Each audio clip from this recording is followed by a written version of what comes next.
Beaucoup d'entre nous demandons souvent à Dieu de nous donner la bonne personne. Beaucoup d'entre nous prions pour la bonne personne de notre vie. On demande à Dieu et on a souvent une longue liste des choses qu'on veut voir sur cette personne. Telles que la fidélité, la crainte de Dieu, une situation financière stable. Et on oublie de se poser cette question très importante. Suis-je la bonne personne pour l'autre?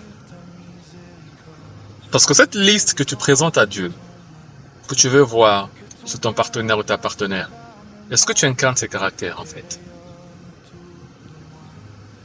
Est-ce que tu peux te dire, ok, je suis respectueux ou respectueuse, je suis financièrement assise ou assis, je suis fidèle, j'ai la crainte de Dieu. Est-ce que tu peux attester que tu as toutes ces choses-là? En fait, Dieu prépare d'abord ton cœur, ou Dieu te prépare d'abord avant de te mettre avec quelqu'un, avant de mettre la personne dans ton chemin, sur ton chemin. Dieu te prépare d'abord. Si on prend, j'aime bien l'histoire de David. Si on prend l'histoire de David, qui a été un roi depuis des années, depuis fort longtemps. Mais ça a pris du temps à David pour qu'il soit couronné roi. Ça a pris du temps, c'est des années après qu'il a été couronné roi.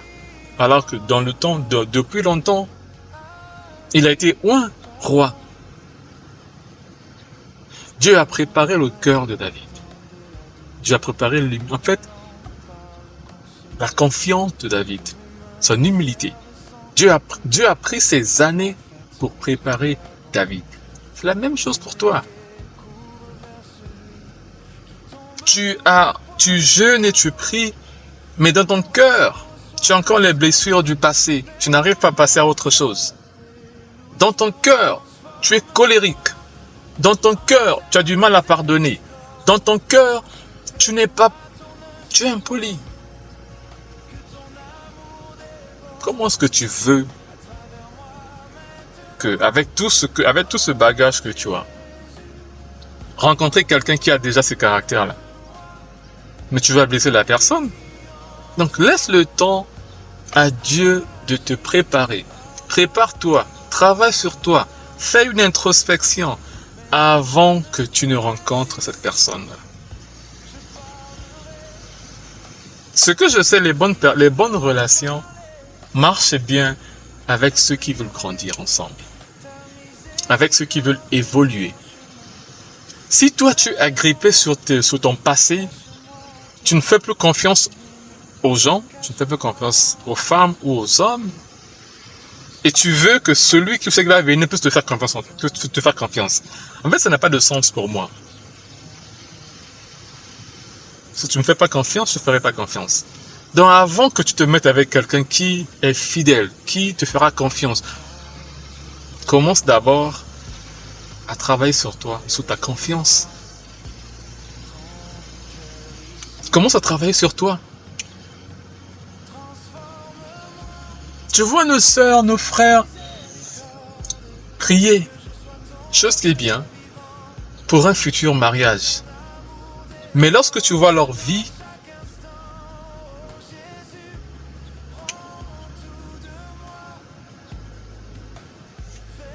c'est ça en fait. Et l'autre point que je vais soulever, c'est deviens la version que tu veux voir en l'autre. Si tu veux quelqu'un de fidèle, sois fidèle. Si tu veux quelqu'un de respectueux, toi également sois respectueux. Si tu veux quelqu'un qui craint Dieu, développe une vie de prière. Développe une relation avec ton Dieu. Parce que tu ne peux qu'attirer ce que tu as. Ici, ton aura reflète le contraire de ce que tu demandes. Ça sera difficile.